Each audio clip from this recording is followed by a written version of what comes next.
Hello, all you rabid Lions fans, and welcome to Lions on the Prowl.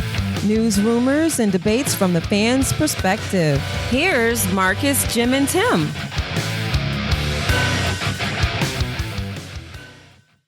Hello, everybody, and welcome to Lions on the Prowl. My name's Jim. And my name is Maniac Tim. And this is Markus. How y'all doing this good evening? Good evening.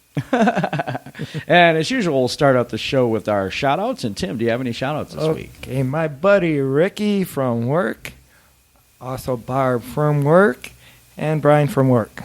Those are good ones. I have Kim Possible. I have to say it that way. Shannon, Carrie, Everything King. We have a YouTuber out there that I've been following. We kind of had some conversation back and forth, so I try to fully support anybody else who's doing some Lion stuff. All right, so I have Dose of Dion. Also, I also have Bruce, who's been giving me a ride to work and having really good conversation. Leslie, who does the introductions for us and all of our voiceover work, and we appreciate each and every one of you. Well, I guess that only leaves me. That leaves you. Well, I want to give a shout out to my mommy for not making me walk here in this heat today, because it's a scorcher out there. Yeah, it is. Ooh-wee. And I'm going to leave it at that. We leave it at that.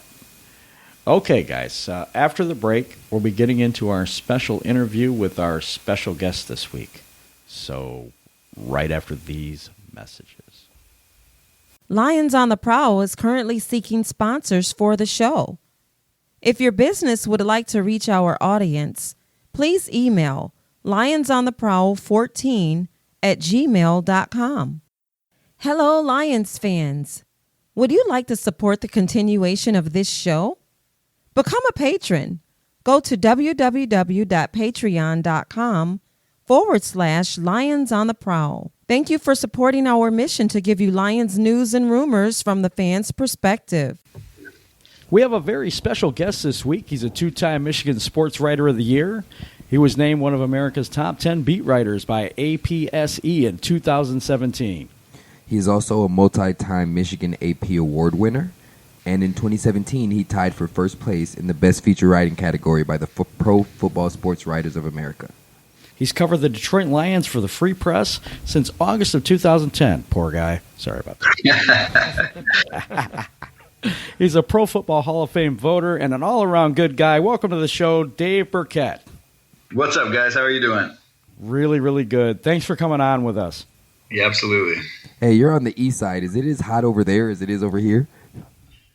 You know, today wasn't too bad, low 80s, but I'll tell you what, I've been locked in the house the last 2 days for the most part because I was painting my daughter's bedroom. She's got her birthday next week, and we're trying to get it ready for her birthday. So last time I'm painting, I'll tell you that. I'm going to hire that out next time. Yeah, there's certain things you should just hire. Painting definitely sounds like one of them. Painting sound, yeah, definitely. Yeah. All right, I'm not Markus, the handiest, so I figured I'd try to paint. But like I said, that's my last one. You get on vacation and you spend it painting. That's right. Okay, we're going to start with some questions. Markus, want to start us out? Yeah. All right, Dave. Where do you see the Lions have most improved? Well, I think the obvious choice is the tight end room. I don't know if that'll translate to the entire offense or what remains to be seen. I guess how they adapt to Darrell Bevell's offense, but there's no question that was the single biggest position they set out to upgrade this offseason. And they certainly did that. I mean, first-round pick T.J. Hockenson, obviously adding a couple guys in free agency as well. Jesse James and Logan Thomas, and I think all those guys are going to play a role for this team this year. So I think they're better there. They just didn't have enough weapons, especially when you trade Golden Tate and you suffer some of the injuries that you do last year, Marvin Jones and even Kenny Galladay, like Kerryon Johnson. And I think just having we've seen it all spring, I guess, how the Lions have talked about the versatility of that position. So what they might be able to do in terms of position groups and some of the flexibility they have with the offense, in theory at least, that should help this offense both in the running game and it should help Matthew Stafford in the passing game. So, again, we'll see how Darrell Bevell uses them, but I like the additions they've made to that group. Wow, Okay. that was a better answer than I thought I was going to get. I'm impressed. That's amazing. Fan named Jeff, he asked you, Dave, you've seen many Lions coaches probably through your career. Is Patricia struggling to run this team more than others? And did he lose a number of veterans last year? Lose them, you know what I mean? Yeah. I mean, there's no doubt that last year was the transition was tough for the Lions and for that locker room. And, guys were coming from Jim Caldwell, and it was one way of doing business. And Matt Patricia is the complete opposite. And that's not to say one way is better or worse. It's just that's why, the Lions went 6-10 last year. Guys weren't ready for it. Guys didn't respond to it well. I was talking to one former player this spring a little bit, and he said, Matt Patricia was the type of guy that, or Jim Caldwell, was the type of guy that, you just respected him so much that you showed up early for meetings, and that's just kind of what you did. And then Matt Patricia is out there, he's cussing you out left and right, and whether it's in meetings or out on the field, and then at the end he says, I do this because I love you guys. And guys were sort of scratching their heads like, wait, what? So I think it was a tough transition, but look, like I said, there's no, you can win in the NFL 100 different ways in any different style as a coach. And so I think what the Lions did this offseason is, they turned over 35% of the locker room. I mean, it's maybe even more than that when this 53-man roster shakes out. So, everybody they brought in it's rookies or it's guys that have Patriots ties, Justin Coleman and Trey Flowers and, Rashawn Melvin. I mean, all these guys that Matt Patricia has been with that are familiar with his way of doing business. So I don't expect the transition to be as tough in year two because people will be used to it, both the newcomers and the holdovers still. Okay, Dave, this is Tim. Which second-year player will make the biggest impact for this season? Which second-year player? I think it's going to be Carry On. I mean, maybe that's the easy answer. Yeah, he just. I mean, the way they want to run this offense, and we saw what he could do in through 10 games last year. I think he's headed for a 1,000-yard season. But the way they want to run this offense, it's going to be through Carry On a lot and through that running game a lot. But Carry On is this team's number one running back. They signed C.J. Anderson, I know, and Zach Zenner, and these guys might get some carries. And obviously they drafted a rookie, but. Carry On's a guy that he's going to get 20 touches a game between rushes and receptions. And, I think we saw what he could do with that a little bit last year. So I fully expect that he's going to run for 1,000 yards. I think he's going to have that type of impact. I think Frank Ragnow is going to be a good player. And, I think he's probably a little more natural center. So, I don't want to exclude the first round pick here, but to me, Carry On Johnson is the guy that when you look at the production at the end of the season, if the Lions are competing for a playoff spot, I think you're going to turn and say, Carry On Johnson had a really fine season. Thank you, Dave. Well said. All right. This one might be a little bit more tricky for you, but if any one of us is going to stump you, it's probably going to be me. Yeah, right. So if you, for three positions, what three positions, if we could acquire an all-pro, what are those three positions to make the Lions division contenders?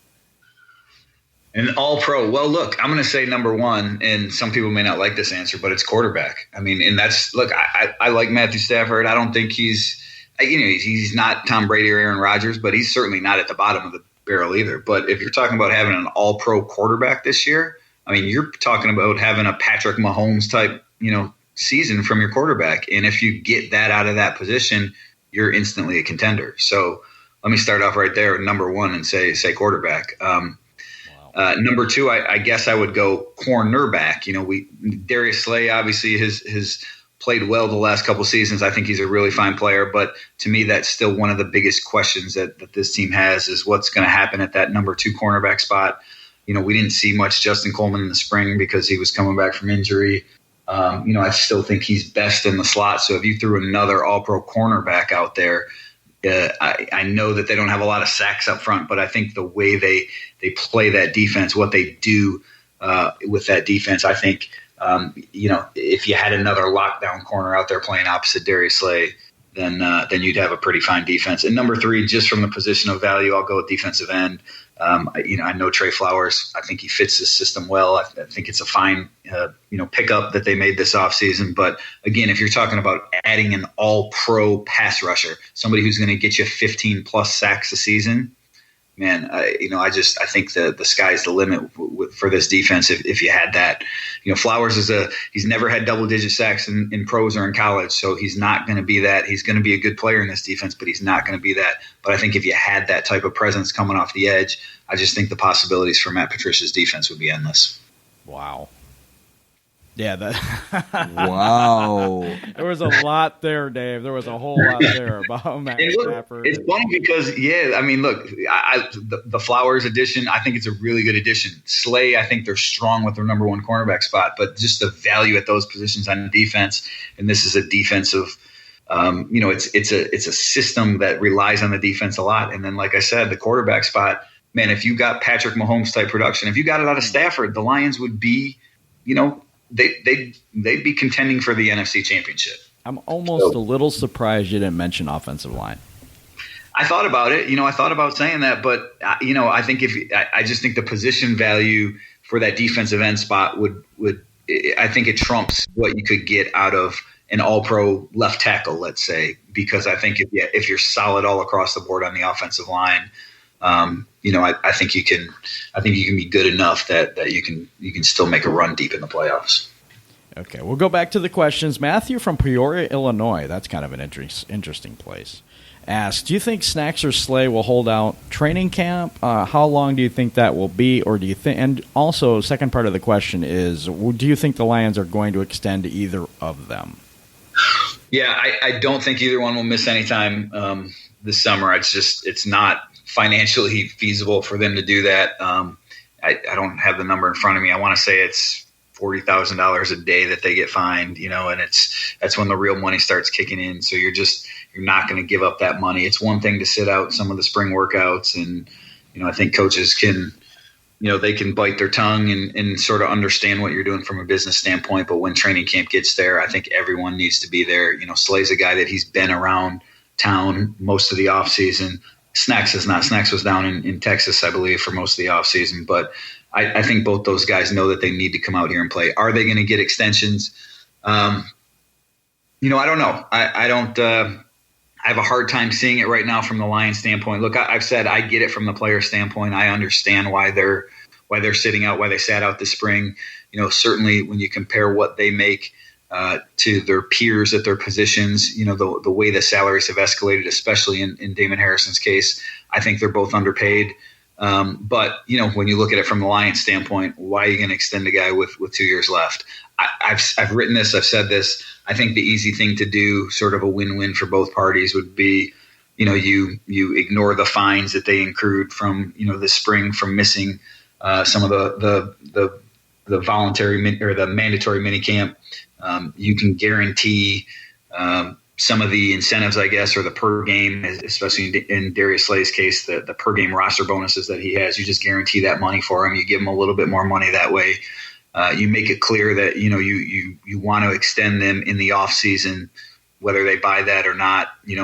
I guess that would be up to each of them. But from the Lions standpoint, I don't know that it makes great business sense to give those guys extensions right now.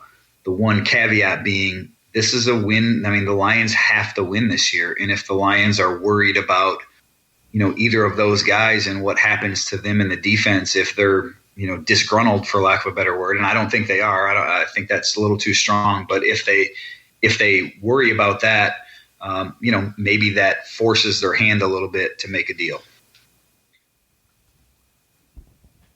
Okay. What do you see as the Lions' biggest strengths and weaknesses this year?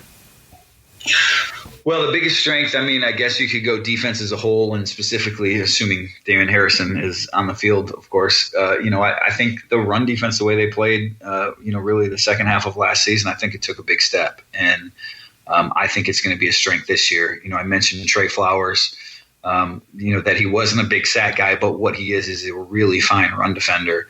He sets a great edge. He'll get you some sacks. He can rush inside and out. But I think with Flowers, with Damon Harrison, with Deshaun Hand, Ashawn Robinson. I think they have that front seven should be pretty strong, and the defense as a whole should be pretty good as well, especially if that secondary holds up. So I think as I look heading into the season, I think that's probably the biggest strength.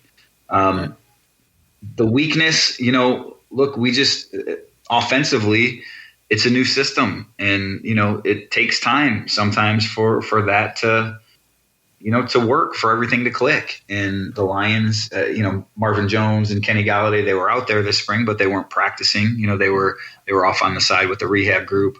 Kerryon Johnson is coming back from an injury. So it's going to take some time for that offense to come around. So I think the potential is there for the offense to be better. I just don't know that it's early on in the season that the results will be there as well. Okay, speaking of offense, 3 of the last 4 seasons, they've given up 40 sacks or more.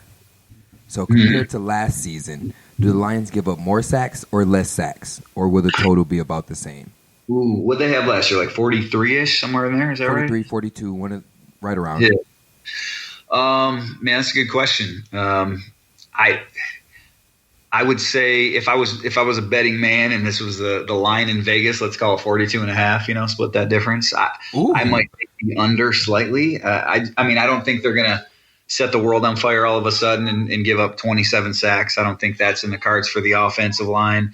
But I do think there's some talent on the offensive line, and I do think playing Frank Ragnow at center, Graham Glasgow at right guard, maybe that's an overall win for the offensive line, an overall plus.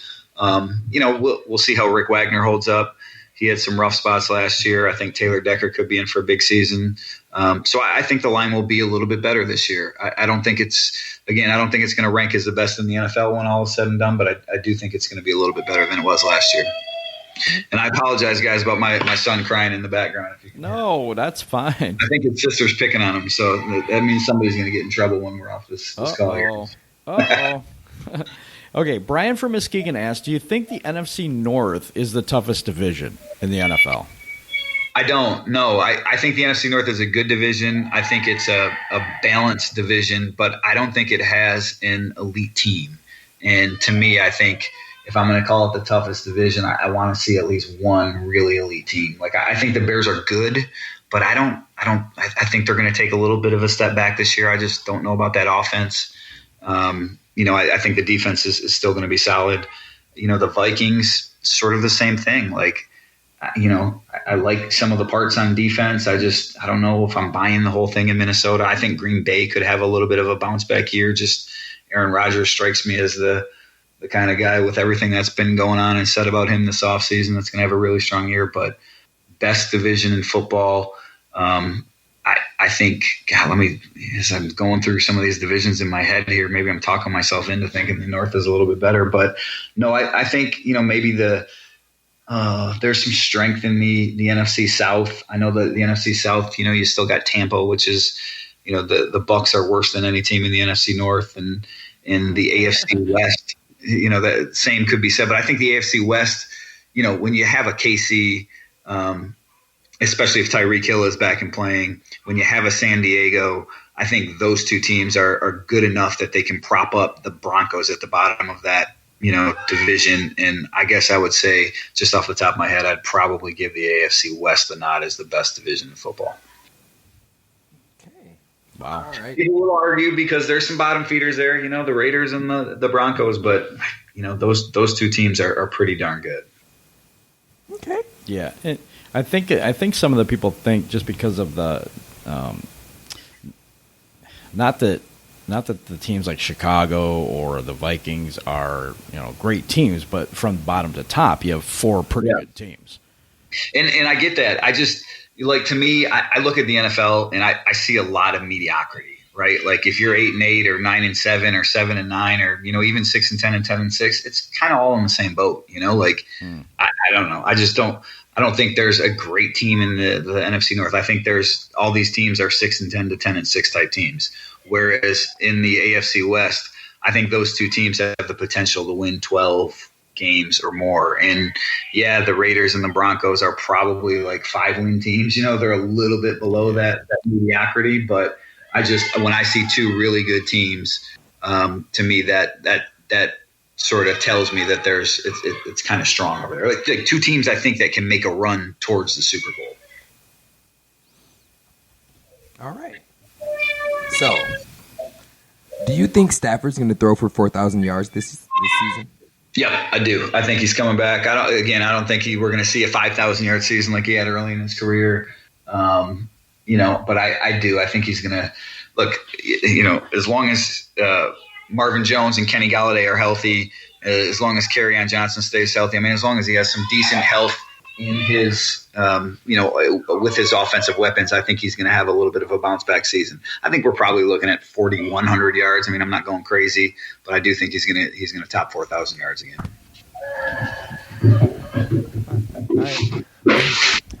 How much better do you think the Lions' offense will look under Darrell Bevell?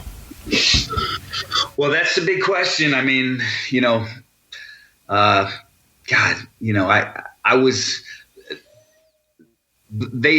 Darrell Bevell's vision matches up with Matt Patricia's vision, and that's why he's here. Like the way Matt Patricia wants to play football, that's what Darrell Bevell is going to do on offense. He's going to run the ball a lot.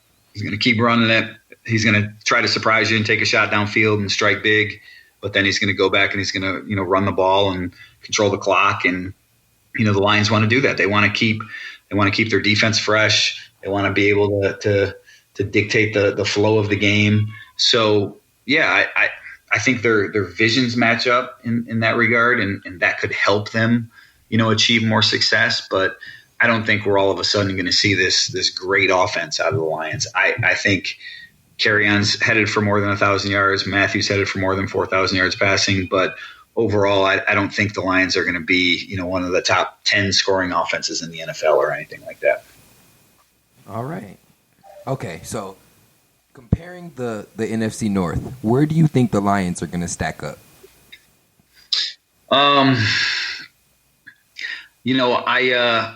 I'm really anxious to get to camp, and this sounds a little bit like a cop-out, and maybe it is. But look, I want to get to camp because last spring when Patricia came in, and we do our early, schedule picks, right? The schedule comes out, you make your prediction, and I had him going 9-7.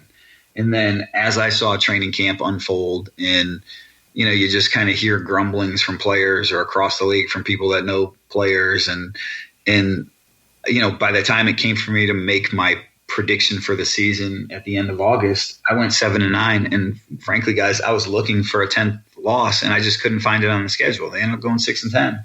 So as good as I thought they were going to be early on, or as much as I thought they'd be, decent early on, when I saw them firsthand in camp for those couple weeks, something just didn't seem right about this team.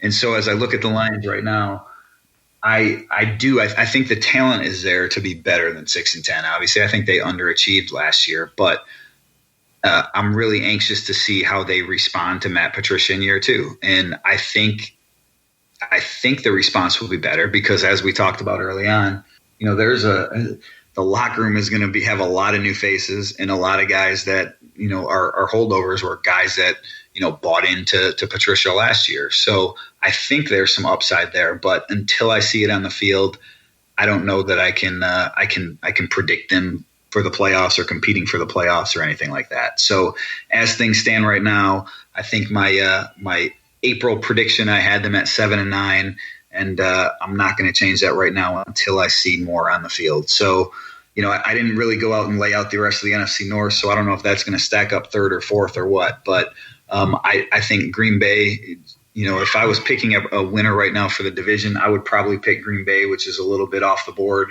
I think the Bears have what it takes to make the playoffs based on their defense. And then I think the Lions and the Vikings are fighting for, third place. Wow. I'm going to go back to something you said about Matt Patricia and the way he was received last year. And it's kind of a question of how much confidence do you have in Bob Quinn and Matt Patricia going forward? Say we're trying to project this out maybe 5 years if they last that long. What's your confidence level in the regime we have right now? Well, I'll tell you what, if they last 5 years, that means they're doing something right. That means they're having some winning seasons and starting with this year, and I think the thing that they have going for them is that they work well together in terms of, they know what they want. Bob said it, during the draft this year that, it's just been easier for him to find players because he knows exactly what Matt wants. I mean, they speak the same language. They see the same thing. So I think this is a big year for both of them, for the regime. I mean, I don't know that they could survive, or Patricia could survive at least another 6-10 type season where everyone's disappointed and people punch out of the season early on. But if they have a good year, and if we're talking 5 years from now and they're still there, then that means they've won a whole lot of games. And, I know they like the young talent that they have on their roster. I think Bob has made some good additions to this team through the draft. The free agent additions this year, I think they fit what Matt wants. So I think there's a lot that Bob has done right. And this will be a big year to determine whether, they are on that right track or not. All right. So with that, I know you mentioned a couple of the injured players earlier. Do you have any update on any of them, like Marvin Jones, Kenny Galladay, Matt Stafford, anyone? That's fine. Yeah. All right. So look, let's talk about the broken back thing, right? I wrote this, I guess probably when the report came out that it was a broken back. That I remember asking a couple people at the Senior Bowl about Matt Stafford having a broken back, and I got a big runaround on it. It was kind of like, hey, I heard Matt has a broken back. Well, I wouldn't exactly call it that. Okay, well, what would you call it? Well, we don't talk about injuries. All right, well, look, I'm just trying to write it and explain how it is, and I want to be technically correct with what it is. Well, the back's a complicated thing, so I wouldn't necessarily say he had a broken bone. All right, so what did he break? Right? I mean, it was just sort of like, there's lots of little processes in there. It would be malpractice for a team to let somebody play with something other than essentially a broken, transverse process, or I forget what the other process is in the back. But it's one of those that yes. Matt was in some pain last year. It wasn't something that, was going to, at least my understanding, that anyone thought would have any long-term, impact on him if he took any more hits. But he's fine now. He just needed to rest. It wasn't a surgical thing. Marvin Jones did have surgery after he went on injured reserve. I thought he was going to be back and participating in OTAs or mini camp. The Lions wisely were being cautious with him. I don't expect that there will be any hang-ups when he reports to camp. Same thing with Kenny Galladay. Both those guys were running routes. They look good, during the spring. But from the Lions standpoint, there is no reason to put them out on the field right now. Trey Flowers, he didn't do anything in the spring. He was coming back from shoulder surgery. I mentioned Justin Coleman. He didn't really do much with the first-team defense. So there's a lot of players that the Lions are counting on that we haven't seen in action here in full team drills, in really since the end of the season or since they've signed with the Lions. So there's a lot to watch when training camp opens up, but I don't think any of those injury situations are very serious. Oh, really? That's good news. That's really good news. And about Stafford, that's really good news as well, because there was a question about that. What kind of organization would put somebody out there with a broken back? And I'm glad you enlightened everybody and let them know that, what the situation kind of really is, except because some people just go with broken back. You know what I mean? Yeah. It's like I said, it's a transverse process. I think the other one is a spinous process. I'm not a doctor, and that's why I never wrote anything, because I wanted to be exact with what the medical term was. And when somebody tells you there's a broken back or a crack in the back, like that just, a crack in the back is not a medical term that I can use in the newspaper. A broken back sounds a lot different than, it sounds frankly a lot more serious than maybe what, and this is not at all to downplay what Matt had, but when you say somebody broke their back, you think, is the guy in traction or what, right? And no, Matt Stafford wasn't in traction, but he was dealing with something. He was dealing with something that held him back and that impacted his play. There's no doubt. I still believe that Matthew was the best choice for the Lions to play quarterback at the time. I don't think the organization was putting him in harm's way. It wasn't just Matthew being Matthew and needing to be a tough guy and be out on the field. Could the organization have sat him? Yeah, clearly. But, Matthew was their best chance to win. And I think coaches and people in the organization look at Matt and say, man, that's a tough dude, and he wants to be out there playing football, and I can respect that, and we can go win with that guy. Okay, are there any surprise new players that could make an impact this year for the Lions, like undrafted free agents or off the radar guys? I think their roster is to the point that there probably will be an undrafted free agent or two that makes the team. I mean, that always seems to be the case, but I don't know how much of an impact, they will have. Just off the top of my head, there's nobody really that jumps out. I mean, Ty Johnson is, he was a 6th-round pick, so maybe you throw him in the mix. That, I liked what I saw of him in the spring, and granted, there were no pads.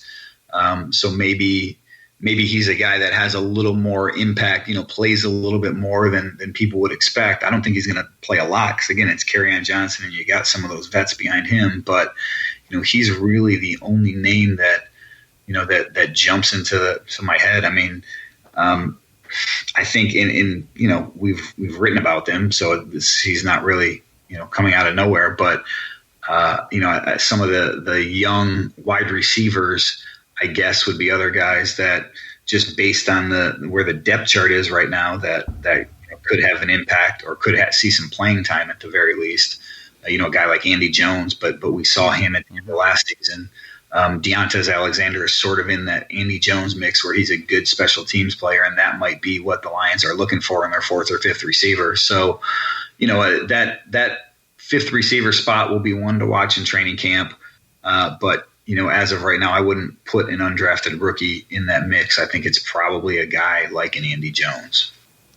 I want to go back to Stafford just a minute, and the consistency of the Lions not having a quality backup quarterback that could challenge him. Do you think that's an issue here, or do you think that, that's kind of my question, I guess. Yeah. No, I don't at all. I mean, I don't buy into the backup quarterback to challenge him, thing. I think Matthew is, like I said, in my eyes, he's not, Tom Brady, and he's not Aaron Rodgers, so he's not Matt Caliber. But we're not also, we're not talking like he's Jameis Winston either. You don't need somebody you're not going to find somebody that's, on his level in round 5 necessarily, So I don't think you need a backup to challenge him. Do you need a backup in case he takes a pounding like he has in recent years, and that maybe is more capable of winning games than you've had in the past? I think you could make that argument, but the flip side of that is it's the old who was the old coach in Indy that I'm going to butcher this line, but whatever. It was the old line when they went out to watch Peyton Manning practice, and they said, why don't you give your backups any run? And Tom Moore was, and he was like, because we don't practice, if 18 goes down, if Manning goes down, we're screwed, and we don't practice screwed, So it's to me like that's the case with the Lions, right? If you're going to win, it's with Stafford. If Stafford's not there, I don't care, who the backup is. Most likely you're not going to be able to hold your head above water for the duration of a season. So to me, would it be better to have a good backup? Sure, but I don't think it's high on the priority list of needs for the Lions. All right. Well, okay. What do you think? What do you think the bold prediction is going to be about the Lions this season? Like last year, they beat who ended up being the Super Bowl champions, and the Patriots. So what bold prediction do you have about the Lions for this season?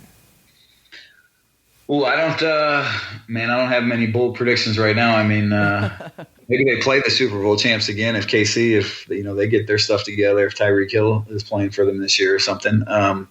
But no, I don't know. I don't have any bold predictions off the top of my head. Like I said, I sort of view this team as, my preseason prediction or my April prediction was 7-9, which is, kind of what Vegas thinks, I guess, too. I do think there's some upside there. I'm not going to go crazy and say that they're about to be a 12-4 type team. But I don't think we're looking at a 4-12 type season either. I think they're another middle of the pack team. If they catch a couple breaks, all of a sudden you're looking at some success. If they don't, if they have some injuries, if things don't go well again, then you're looking at another 6-10 type season. So I think the range of outcomes for the Lions is fairly narrow. But I think there is a little bit of an upside there. So, and like I said, Kerryon Johnson, maybe it's not super bold, but hey, man, the Lions haven't had a 1,000-yard rusher since Reggie, and he's the only one in the last decade. So I think Kerryon's going for 1,100 plus. I would draft him in fantasy. I'll say that if I'm putting my fantasy football team together, Kerryon Johnson's a guy I would want to have on my team. I was thinking about this. How patient do you think Martha Ford and the Ford family right now is going to be with Matt Patricia and Bob Quinn? Because, like you said, it might be another down year. How patient do you get the sense how patient they're going to be? Well, I think it's all in the definition of down, or it's all about how the year unfolds, right? If it's 6-10 like last year, and again there doesn't seem to be any light at the end of the tunnel, that's tough to swallow. But even if they go 8-8, if they show a little bit of progress, if all of a sudden that Patricia's defense is if they're giving up 20 points a game and they're one of the best in the NFL, and there's a couple things that go wrong on offense again, well, I think you look at it and you say, they took a step forward. Maybe they're making some strides here or there.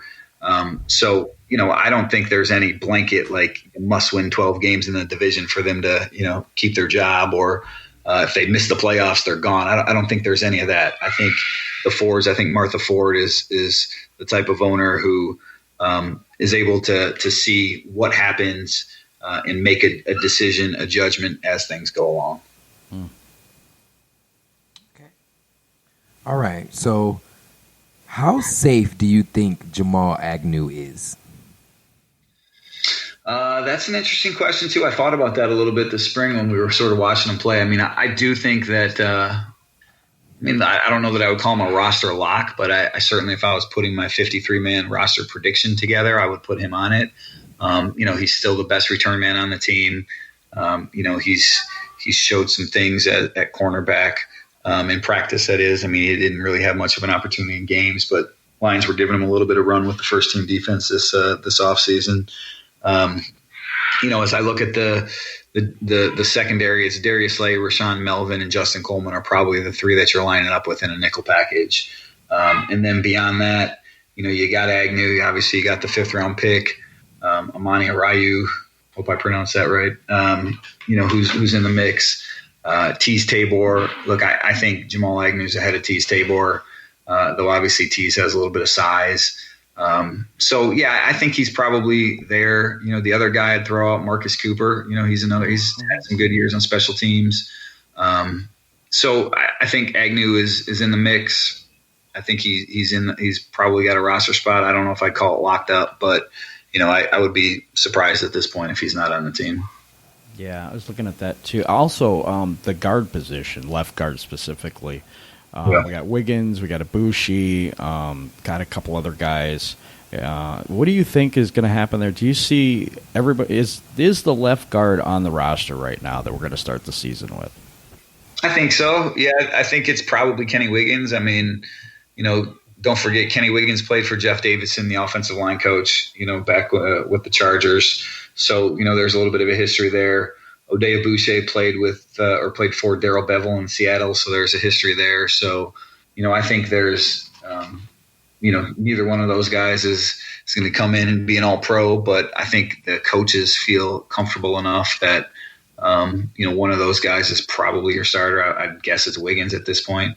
I wouldn't, Terrell Crosby he's a swing tackle, but I think he's got more potential than anybody else if you really want to go high upside at guard. So, but I think there's enough options that you're probably looking at one of those vets there as the guy that's your starter this fall.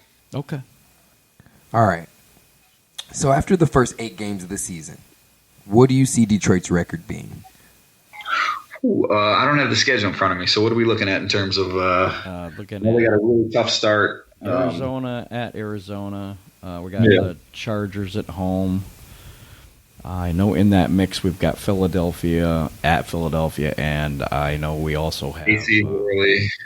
Yeah, it's brutal. It's brutal. Yeah. Kansas City at home during that stretch too. Green Bay and Minnesota. Right. Green Bay's on the road, right? The Monday night game. Okay, here we got it up. First game's at Arizona. You got the Chargers next at home.